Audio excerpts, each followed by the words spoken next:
У меня тема, как вы видите, безопасной школьной образовательной среды, рамки понятия нормы. Поэтому я постараюсь показать, где у нас в нормативных документах и в стратегических документах в Кыргызской Республике есть понятие образовательной среды, где у нас говорится или, напротив, не говорится о ее безопасности. Соответственно, мы сможем увидеть, какие изменения нам необходимо вносить в документы для того, чтобы обеспечить продвижение идеи безопасной образовательной или безопасной школьной среды, давайте будем говорить так.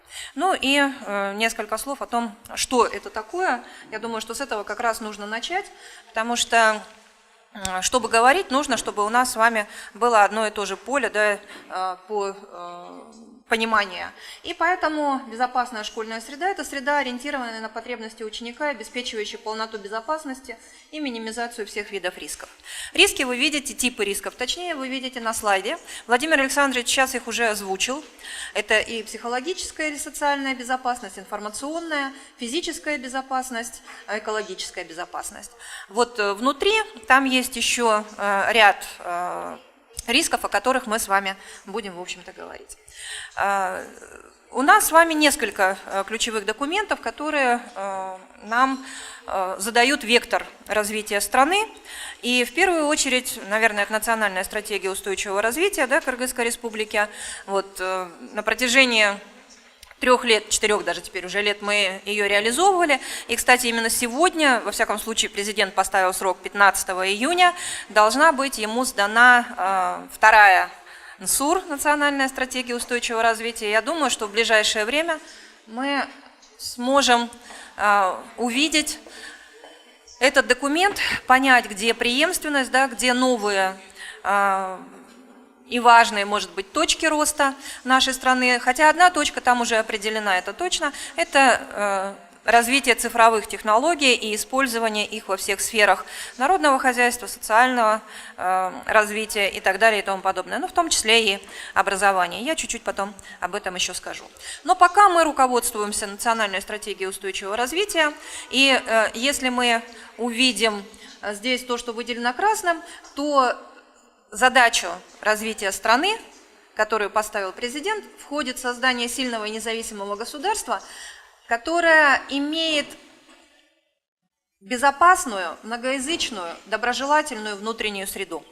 То есть мы видим, что даже на уровне страны понятие среды, безопасной среды, является одним из ведущих. Естественно, оно должно являться одним из ведущих и в системе образования.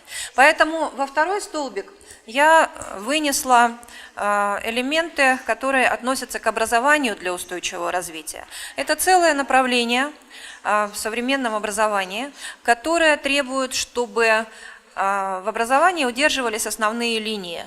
Это в первую очередь энергоэффективность, безопасность жизнедеятельности, сохранение биоразнообразия и так далее. То есть все, что дает возможность существовать нашей планете, людям, странам. Мультикультурализм или, если представить себе, что это термин сейчас несколько все-таки не любят употреблять, да, по разным причинам, то поликультурность, полиэтничность иногда говорят, то есть осознание ценности себя как носителя своей культуры и принятие ценностей других культур, и инклюзия, эксклюзия. То есть ни одна группа и ни один человек не должен быть вне системы образования. Вот эти идеи были положены в документы уже отраслевые, то есть те, которыми руководствуется непосредственно наша с вами система образования. Ну, в первую очередь, это концепция развития образования до 2020 года. Сразу говорю, что не надо ее читать сейчас, она есть на сайте министерства, в любой момент можно посмотреть. Там есть раздел, который так и называется «Образовательная среда». Но если выделить ключевые моменты, то здесь есть институциональные условия, да? То есть здания, сооружения, учебники и так далее и тому подобное. Здесь есть светский характер среды, здесь есть поликультурная наполненность, электронная образовательная среда и воспитывающая образовательная среда. Но вот этот документ писался в 2012 году.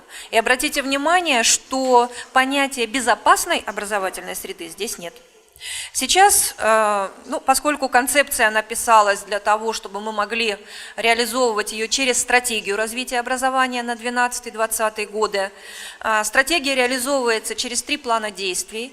Вот первый, 12-14 реализован, второй, 15-17 мы сейчас, 16-17, прошу прощения, мы дореализовываем и разрабатывается в настоящее время третий план действий по реализации стратегии на 2018-2020 год. В связи с утверждением этого плана, я думаю, это будет октябрь-ноябрь месяц, мы можем вносить изменения в связанные с ним документы. И я думаю, что в концепции появится понятие уже к этому году «безопасная образовательная среда».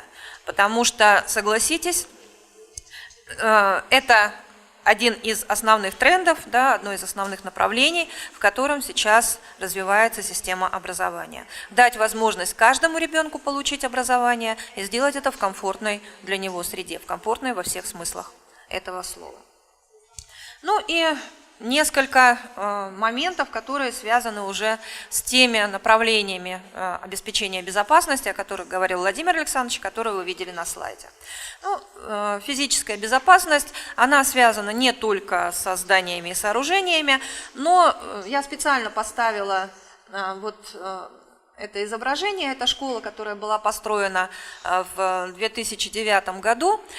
Согласитесь, приятно учиться в таком здании, но если вы посмотрите на структуру наших школ, она здесь, то вы увидите, что самое большое количество школ, 933, почти 1000 из имеющихся 2000 с небольшим, построено до 1980-х годов.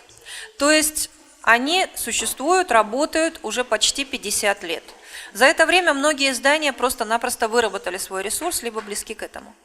И поэтому очень важно, чтобы мы смогли реализовать программу правительства, принятую в 2015 году, которая называется «Безопасные школы и дошкольные образовательные организации в Кыргызской Республике».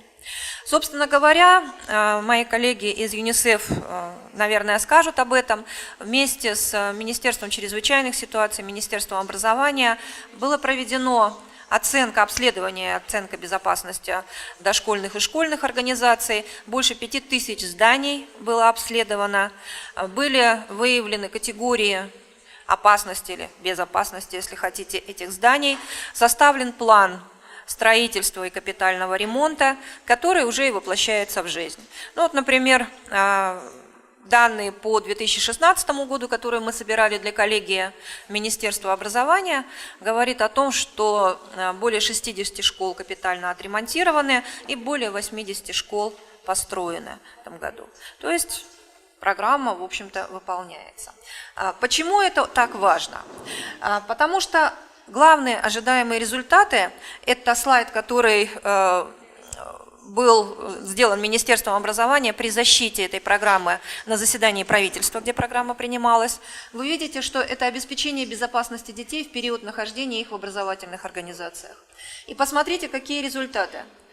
Что количество погибших, травмированных, пострадавших при чрезвычайных ситуациях, пожарах и других происшествиях к 2024 году должен быть снижено до 0. То есть у нас должны быть построены такие здания и сооружения, которые позволят детям безопасно находиться в школах даже в чрезвычайных ситуациях, не говоря уж в обычные дни. А вот это то, о чем нам пока остается только мечтать. Как я уже и сказала, безопасная физическая безопасная среда – это не только здания сами, но и то, что есть внутри этих зданий, то есть, собственно, среда. Это слайд Элистер Блит, госпожи Блит, которая работает в ОСР, в Управлении раннего образования детей и школьного образования. К сожалению, не видно, там написано в уголке слайда, он затемнен почему-то. В 2014 году, когда здесь была большая конференция, организованная при поддержке Всемирного банка, один из важнейших вопросов, который там разбирался, это было создание современной образовательной среды. И мне показалось, что вот этот слайд, он очень хорошо показывает, как отличается современная образовательная среда от того, что есть у нас с вами. На ролике, который был показан в начале нашего с вами семинара, круглого стола, вы видели упоминание о стуле, который был слишком большой для мальчика, и он начал горбиться. Да? Вот согласитесь, при такой организации образовательной среды дети фактически защищены от этих проблем, потому что они могут сидеть, они могут лежать, и это на уроке, они могут сидеть на стульях, вы видите, там около компьютеров они стоят. Есть слайды, это реальная образовательная среда, где дети сидят на ступеньках, слушая учителя, где дети стоят за кафедрами, вот такими же, как та, что есть здесь у нас. То есть ребенок может найти комфортное ему положение, может переменить его, когда устал, допустим, сидеть за партой и так далее и тому подобное. Кроме того, вот такая образовательная среда позволяет трансформировать ее и создавать пространство обучения, комфортное для детей с психологической точки зрения, а не только с физической.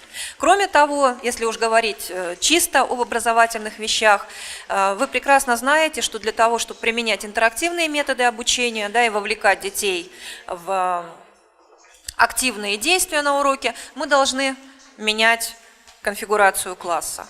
А это далеко не всегда можно у нас сделать, к сожалению.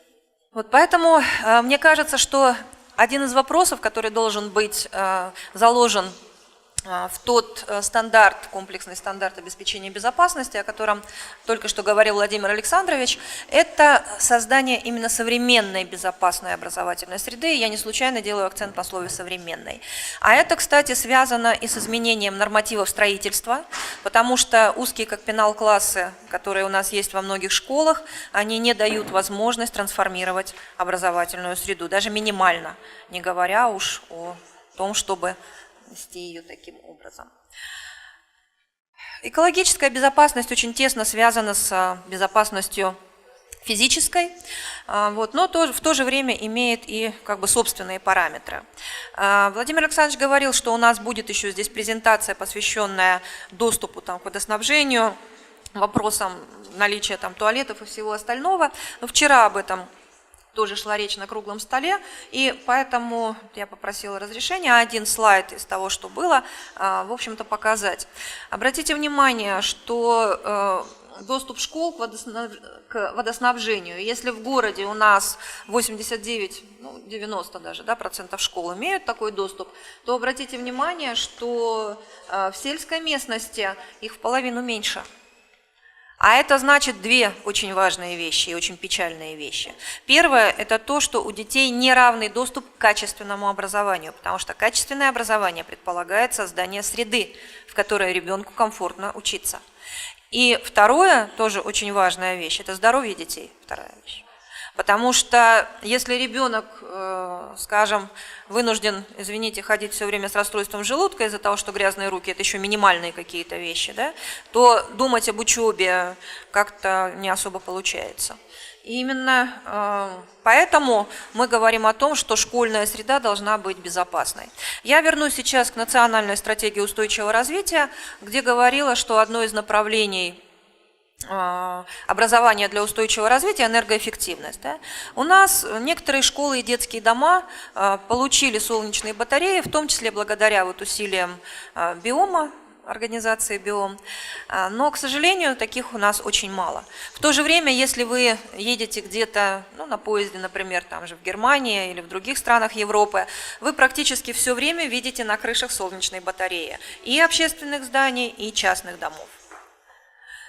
И возобновляемые источники энергии, так называемые, это то, что тоже, по всей видимости, должно ложиться в наш новый норматив в комплексном стандарте обеспечения безопасности.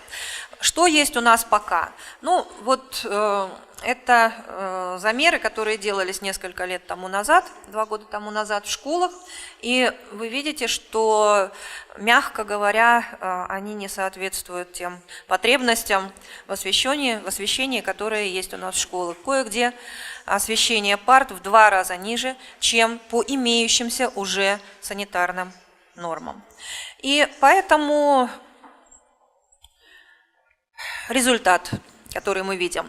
К сожалению, у меня нет данных, сколько у скольких детей у нас слабое зрение, но уже сам факт, что только 57% детей можно признать здоровыми, относительно причем. И это не мои слова, а это формулировка исследования, которое проводилось при поддержке Всемирной организации здравоохранения в Кыргызстане в 2009 году. Вот. То посмотрите, головные боли. Да? 16% детей страдают ими в Чуйской области, до 20% детей. Постоянные головные боли.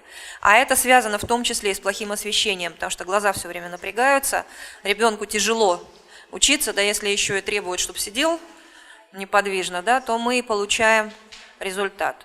Ну и, естественно, говорить о том, что ребенок качественно усвоит программу, если у него болит голова, ну как-то не приходится. Поэтому, в принципе, должно быть что-то вот так сделано у нас.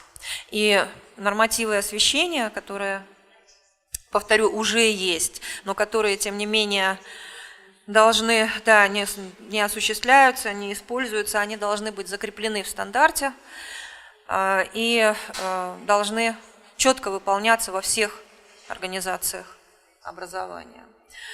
Еще один очень важный момент. Владимир Александрович говорил опять-таки о том, что будем заниматься куррикулумами или стандартами. Уже была сделана попытка в стандарты, которые были приняты в 2015 году, вложить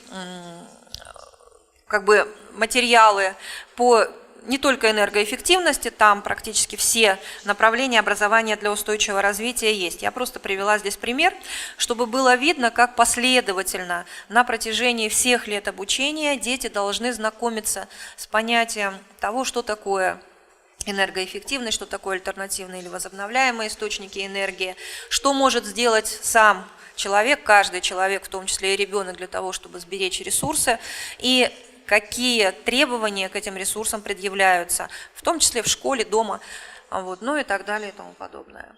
Поэтому очень важно, как опять-таки ссылаюсь на Владимира Александровича, чтобы дети сами могли понимать, какие нормы должны быть, какие нормы выполняются по отношению к ним, а какие не выполняются.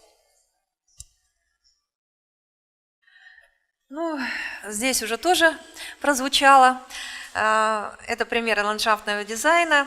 По просьбе Министерства образования год тому назад БИОМ и Эмиль Джапарович Шукуров разработали методичку по озеленению школ. И, в принципе, она есть, так что я думаю, школы ее получат, и тот перечень растений, который благотворно будет действовать на детей, на учителей, это тоже важно, согласитесь, он будет доведен до каждой школы. Ну и вы знаете, что в прошлом году была сделана попытка, да, на новом уровне, не возвращаясь к субботникам, озеленить школы, были высажены деревья, там около 1000, да, по-моему. Вот. И если это будет продолжаться, то будем надеяться, что мы получим все-таки зеленую территорию. И с одной стороны это будет благом для детей, потому что будет все-таки свежий воздух, да, хотя бы. Вот. А с другой стороны у них будут навыки по созданию экологической среды. Насколько это важно, наверное, только один маленький пример. Он не совсем относится к школе, но зато он относится к нашему городу. Вы знаете, что у нас за последние годы вырубили очень много зелени, к сожалению. Многие улицы просто сейчас, по ним невозможно идти летом. Так вот, я прочитала не по отношению к нам, да, а по отношению к другим городам, что при таких вырубках температура в городе может повыситься до 3 градусов. А вы представляете себе, что это такое повышение температуры на 3 градуса? Это имеет непосредственное отношение, конечно, и к школам, потому что у нас дети занимаются и в конце мая, в июне сдают экзамены, когда уже жарко. Это вот в этом году нам погода хорошая попалась, а мы все с вами прекрасно знаем, что уже в конце мая может быть и 30, и за 30. Вот, поэтому очень важно, чтобы школы были действительно озеленены. И школьные дворы, и пришкольные территории, и сами классы. Психологическая и социальная, или социальная безопасность – это создание недискриминационной, ненасильственной и толерантной среды. Вы видите, что в стратегии развития образования, в концепции развития образования есть элементы, которые говорят о том, что такое эта среда.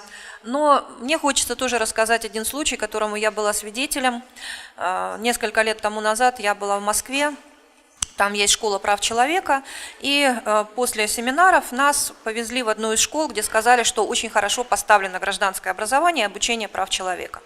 Мы попали туда в пересменку, то есть первая смена уходила, приходила, и, ну, как обычно бывает, дети толпились, и ребятам, двум мальчишкам, где-то класс, наверное, 6-7, надоело ждать, и они попытались проникнуть в школу. Учитель дежурный, который там ждал, подошел к ним, взял их за куртки, это была зима, декабрь месяц, развернул и в буквальном смысле слова выставил за дверь.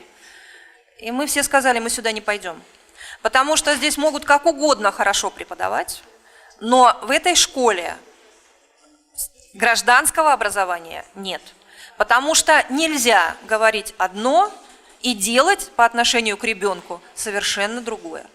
Потому что, уж извините, у ребенка есть права на морозе минус 20, повторю, это был конец декабря месяца, ждать не на улице под дверью, а хотя бы в тепле относительном.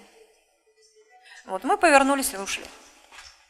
Вот, поэтому очень большая проблема, как создать психологическую безопасность в школах на самом деле. Потому что если физическую безопасность можно измерить, то психологическая безопасность – это что-то менее уловимое. Хотя, вот я не подумала просто поставить на слайд, у нас в законе об образовании есть 29-я статья «Права и обязанности учителей».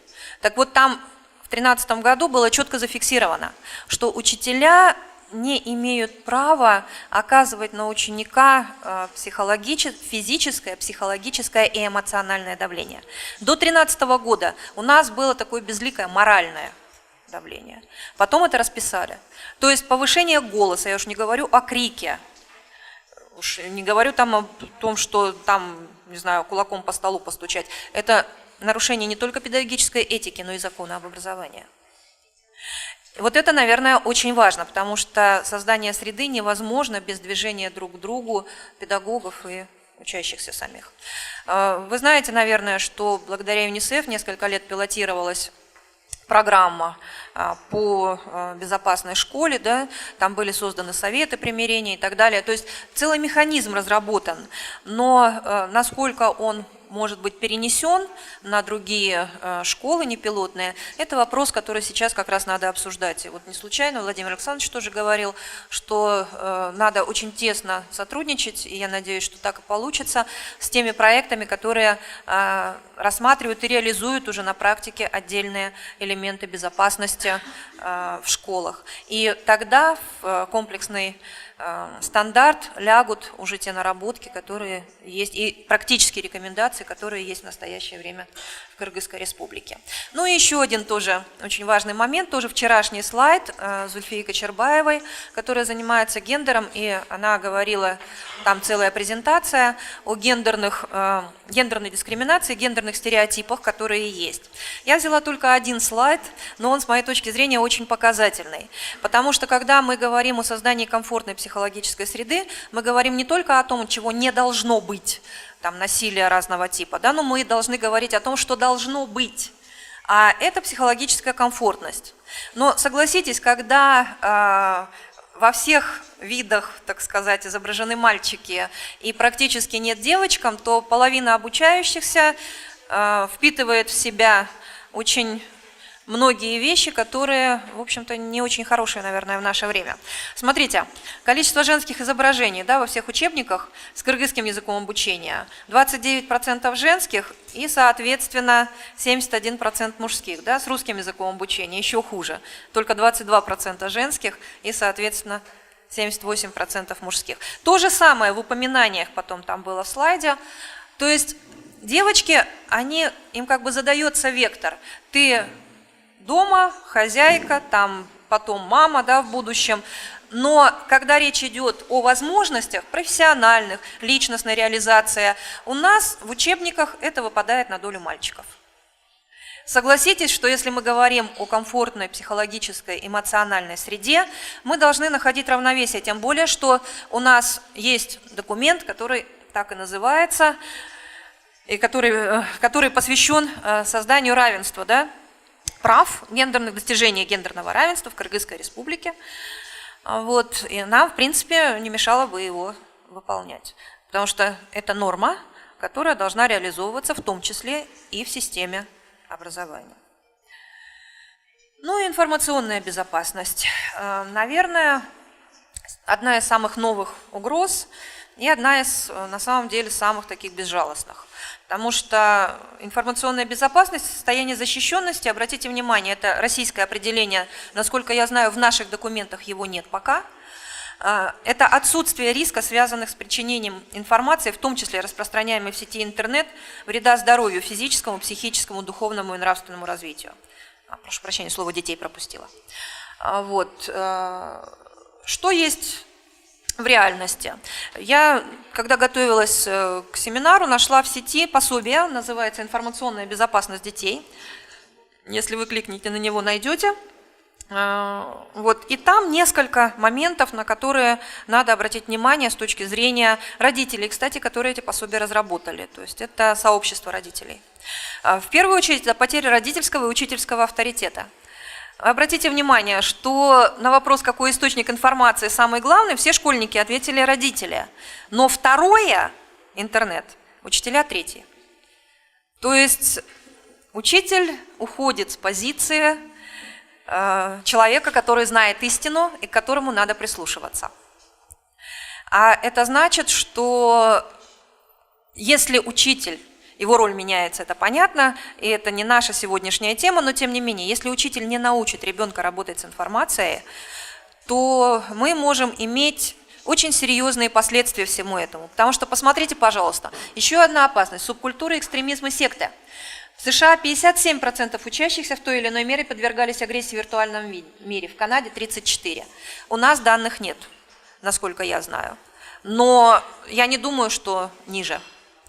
И, наверное, еще один тоже очень тревожный сигнал.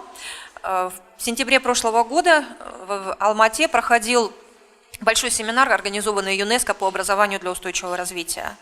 И там руководитель кластерного бюро ЮНЕСКО в Алматы рассказал о встрече, которая проходила в Париже, в центральном офисе ЮНЕСКО, и где как раз разбирались вот проблемы экстремизма, безопасности, в том числе и виртуальной безопасности. Так вот, оказалось, существуют технологии, которые позволяют через интернет вербовать людей не только в секты, но, извините, и на войну, и обученному человеку для этого достаточно 20 минут. Все. И потом уже очень сложно, иногда практически невозможно, человека вернуть обратно в наш с вами мир. Психологи, кстати, говорят, что интернет-зависимость не лечится. И это очень страшно. Я видела одного такого ребенка, учился у меня в классе, когда я работала в школе. Это страшно на самом деле, потому что это ребенок абсолютно не социализированный, человек, который не умеет общаться ни с кем, который знает только компьютер, который не готов работать на уроке, он лежал все время вот так вот на руках. И в конце концов родители забрали его из школы, хотя это была частная школа, куда они его отдали в надежде, что что-то можно сделать. Ну, какие-то подвижки были, но очень незначительные. Поэтому очень важно, чтобы информационная безопасность, особенно если игры, да, захватили детей, вот, это влияет на все стороны жизни ребенка, на психологическую безопасность, на социальную безопасность, на качество обучения, ну и так далее и тому подобное. Вот, поэтому, наверное, школа здесь должна в первую очередь учить работать с информацией.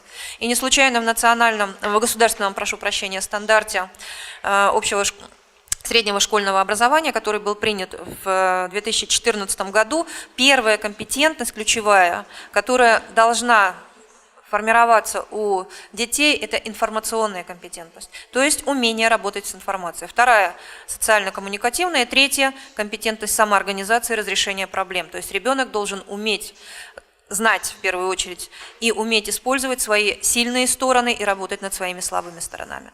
Только в этом случае мы можем говорить, что ребенок состоится как личность. А для нас с вами важно, чтобы это произошло.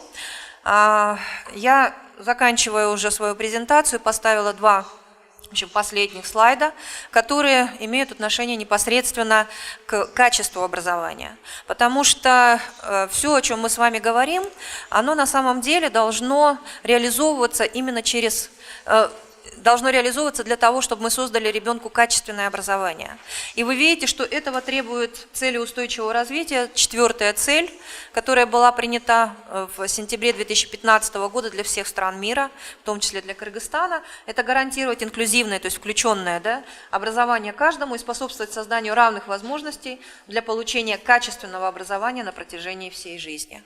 И в том числе здесь есть образовательная среда. Вот определение ЮНЕСКО. Что есть качество? Это учащаяся среда, содержание, процессы, результаты, основывающиеся на праве каждого ребенка и всех детей на жизнь, защиту, развитие и участие. Так что, как мы видим, образовательная среда, безопасная среда – часть качественного образования. И я думаю, что мы все с вами хотим, чтобы наше образование соответствовало этим параметрам. Поэтому мне еще остается нам всем пожелать, чтобы сегодняшний семинар и вся будущая работа и в рамках этого проекта, и в сотрудничестве с другими организациями была успешной, и мы все-таки получили комплексный стандарт, который сделает наши школы безопасными. Спасибо.